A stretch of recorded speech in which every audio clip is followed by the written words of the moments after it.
Lyra stood in the center of the small living pod with her arms crossed beneath her chest, and her silver eyes fixed on the doorway when Jake walked through it. He stopped mid-step, and his tool bag nearly slipped from his shoulder. She was beautiful, in that alien way that made his heart do strange things even though he knew she was probably there to kick him out. Her violet skin seemed to shimmer under the soft lighting of his quarters, and her long white hair fell past her shoulders like liquid starlight. She wore the formal robes of a station administrator, which meant this was official business. "You owe me rent," she said calmly. Her voice had that musical quality that all Valathian women possessed, like wind chimes in a gentle breeze. Jake set his tool bag down slowly and met her gaze. He had been avoiding this conversation for weeks, but he knew it would come eventually. I looked at her and asked, "What if I gave you something better?" Lyra tilted her head in that curious, bird-like way her species had when something confused them. Her silver eyes narrowed slightly as she studied him. "Something better than credits?" she asked. "You have no credits, Jake, or you would have paid already." He walked past her into the small kitchen area and grabbed a container of water from the cooling unit. His hands were still dirty from working on the station's atmospheric processors all day, and he could feel her watching his every movement. "I have skills," he said after taking a long drink. "I can fix things and build things, and I know about human culture, which I hear your people find fascinating." These days, Lyra's expression shifted slightly. The corner of her mouth curved up in what might have been amusement. Fascinating is one word for it. She replied. Her long fingers traced along the edge of his small dining table. "Your species is very strange to us. You are short-lived compared to Valathians, yet you burn so brightly in that brief time. You fight and love and create with an intensity.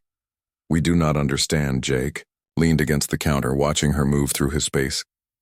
She was tall even for her species, easily 7 feet, with limbs that seemed too long and graceful to be real. But despite their differences, he had always found Valathians incredibly attractive, especially Lyra. "What exactly are you proposing?" she asked, turning to face him fully. Her robe shifted around her body, revealing the elegant lines of her form. Jake took a breath and committed to his idea. "Teach you," he said simply, "about humans and about Earth and about all the things that make us burn so bright, as you put it. I will be your personal guide to humanity." Lyra moved closer to him with steps that made no sound on the floor. She stopped just a few feet away, and her height made him tilt, his head back to maintain eye contact. "And why would I want this?" she asked. Though her tone suggested she was interested, "Because you're already curious," he replied. "I have seen how you watch the human sectors when you do your rounds. I have noticed how you linger near the human markets and restaurants. You want to understand us, but you are too proud to ask." Her eyes flashed with something that might have been irritation or excitement. He could not tell which. "You are very presumptuous for someone who owes me money," she said, "but you are not wrong. We find humans intriguing and sometimes infuriating. Your emotions are so strong and your body so fragile, yet you have spread across the galaxy faster than any other species in recorded history." Jake pushed off from the counter and moved to the small window that looked out over the station's main ring lights from thousands of ships and habitats twinkled in the darkness beyond. "Because we know our time is limited," he said quietly.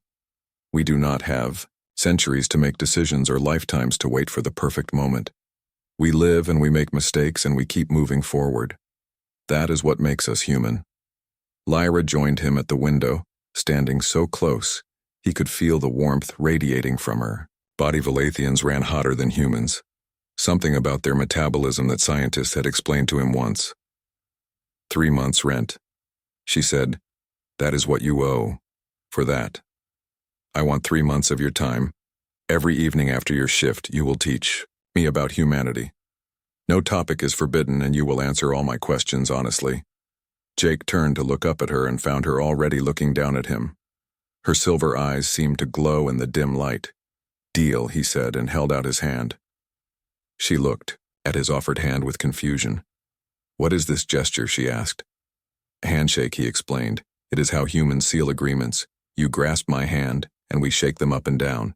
It is a sign of trust and respect." Lyra reached out slowly, and her long fingers wrapped around his hand.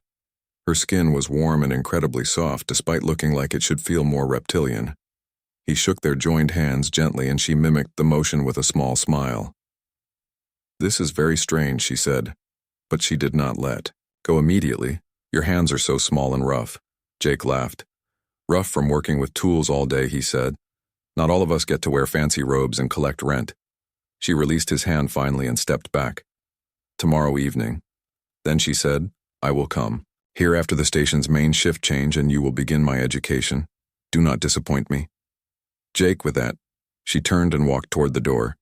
Just before it opened, she paused and looked back at him and Jake.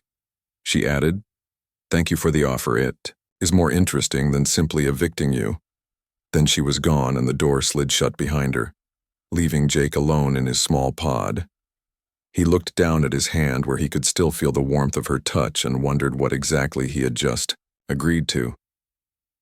The next evening, Jake cleaned his pod more thoroughly than he had in months. He pushed his tools into proper storage and wiped down the surfaces, and even attempted to make the space smell less like machine oil. When Lyra arrived, she looked around with obvious surprise. "You cleaned," she observed. "For me or because you feared I would change my mind?" "Both," he admitted with a grin. "Come sit and we can start wherever you want."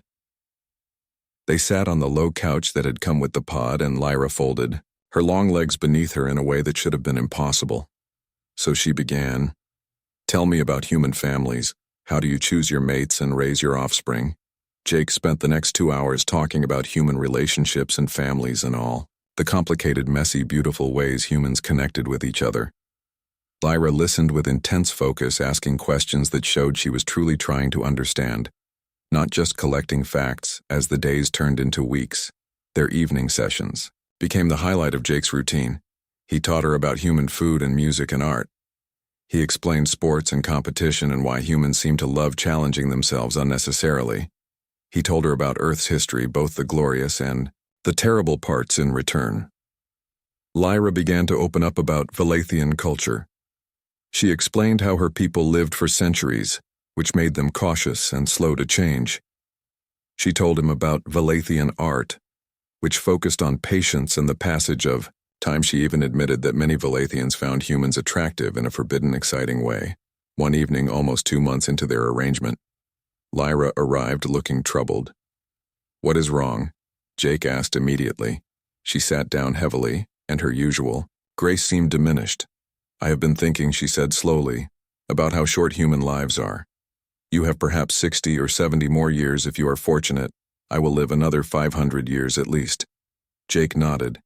He had thought about this too, more than he wanted to admit. "That is why humans make the most of the time we have," he said gently. "We cannot afford to waste it."